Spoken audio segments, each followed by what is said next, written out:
The ఎస్పోర్ news టీవీకి స్వాగతం. ఈరోజు గుంటూరు ఐపీడీ కాలనీలో కురుమ సంక్షేమ సంఘం ఆధ్వర్యంలో నిర్వహించిన భక్త కనకదాస విద్యార్థి ప్రతిభా పురస్కారాల కార్యక్రమంలో రాష్ట్ర బీసీ సంక్షేమ శాఖ మంత్రి సవిత పాల్గొన్నారు. 10th మరియు ఇంటర్లో ప్రతిభ కనపరిచిన 104 మంది విద్యార్థులకు నగదు మరియు ప్రోత్సాహకాలు అందజేశారు. ఈ కార్యక్రమంలో కురుమ సంక్షేమ సంఘం అధ్యక్షులు మర్రి సత్యనారాయణ మరియు కార్పొరేటర్లు పాల్గొన్నారు.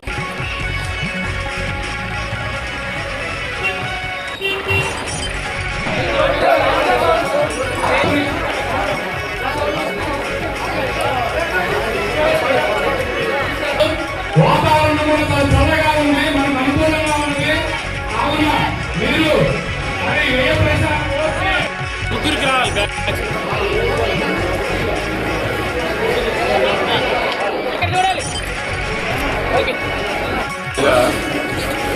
చాలా సంతోషంగా ఉంది. యాక్చువల్గా గుంటూరు, ప్రకాశం, పల్నాడు, అదేవిధంగా బాపట్ల, మార్కాపురం ఈ 5 జిల్లాల నుంచి వచ్చిన విద్యార్థులు 141 మందికి ఇక్కడ పారితోషిక బహుమతులు ఏర్పాటు చేయడం జరిగింది. అదేవిధంగా సర్టిఫికెట్, మెమెంట్, అదేవిధంగా బ్యాగ్స్ కూడా సపోర్ట్ చేశాము.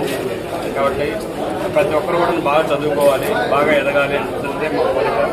ఆ లక్ష్యం ఒకటే, పేద విద్యార్థులు ఎవరైతే ఉన్నారో వాళ్ళందరినీ కూడా నీట్గా చదివించి భావి భారత పౌరులుగా తీర్చిదిద్దాలన్న ఒక కాన్సెప్ట్ తోటి ముందుకు తీసుకెళ్తా ఉన్నాం. అందులోనూ మా కుటుంబ కులస్తులతో ఎక్కువగా వెనకబడి ఉన్నారు కాబట్టి వాళ్ళందరినీ కూడా ముందుకు తీసుకెళ్లాలన్న ఒక ఇదితోటి ముందుకెళ్తా ఉన్నాం.